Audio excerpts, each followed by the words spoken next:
Donc on a une fonction ici qui est représentée graphiquement, une fonction f quelconque, et en fait on va essayer de voir où est-ce que cette fonction-là est continue et en quel point est-ce que la fonction est discontinue. Donc on va faire une analyse des différents intervalles de cette fonction-là et voir où est-ce qu'elle est continue.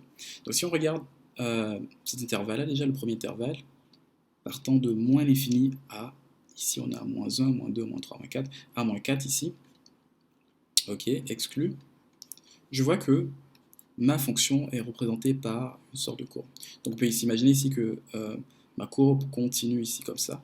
Donc ma courbe ici est continue. Donc j'ai une courbe qui est tracée ici, de moins l'infini à moins 4. Et cette courbe-là, en fait, n'a pas de coupure. Donc il n'y a pas de trou ici. Donc je peux dire que ma fonction ici est continue de moins l'infini à moins 4.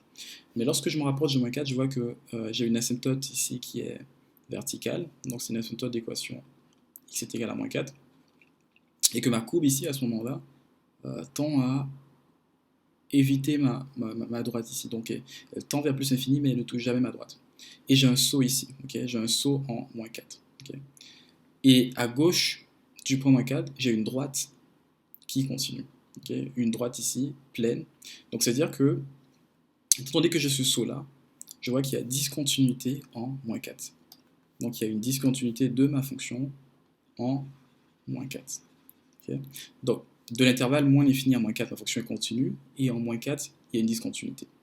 Sur l'intervalle moins 4 maintenant à 0, je vois qu'à nouveau que j'ai une fonction ici, j'ai ma courbe en fait qui est bien pleine. Donc j'ai une droite ici qui part de moins 4 plus jusqu'à 0. Okay. Donc le point ici est fermé, donc ça veut dire que ma fonction ici, de 0 à, la fonction ici de 0 ici, de moins 4 ouvert comme ça, jusqu'à 0 moins, jusqu'à 0 moins est continu. Maintenant, au point 0, au point 0, au point 0 il y a une particularité. Je vois que f de 0 est égal ici à 2, donc f de 0 est égal à 2. Mais lorsque j'analyse et que je regarde la limite à gauche de 0, je vois que la limite à gauche de 0 est égale également à 2. Okay, donc la limite à gauche est égale à 2.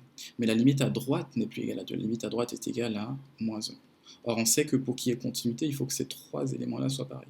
Donc, étant donné que la limite à gauche et à droite ici de ma fonction sont différentes, je sais que je n'ai pas continuité en 0. Okay, donc, il y a une coupure ici. Donc, ma fonction, ça n'est pas continu en 0. Mais de 0 à... ici, on a 1. Non, ici, c'est pas 0. Ici, c'est 1, 2. Ici, pardon, c'était le point 2 ici. Donc, de 2 ici, en 2, ma fonction n'est pas continue.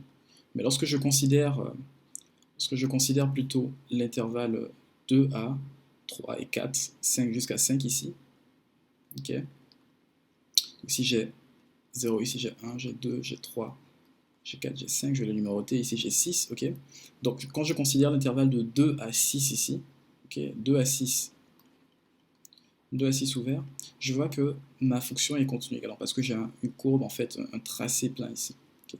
Mais au niveau du point 6, il y a une coupure, parce que f de 6, en fait, n'est pas défini. F de 6 ici n'est pas défini, okay. Donc il y a une coupure ici. Même si les limites à gauche et à droite sont pareilles, f de 6 n'est pas défini, donc il y a une coupure. Donc ma fonction ici est discontinue en 6. Donc, ma fonction est discontinue en 6, et on peut imaginer que de 6 à plus l'infini, on a le reste de la fonction qu'on imagine continue. Donc c'est-à-dire que ma fonction en fait est continue ici de moins l'infini à 4 ouvert, union, ici, moins 4 ouvert à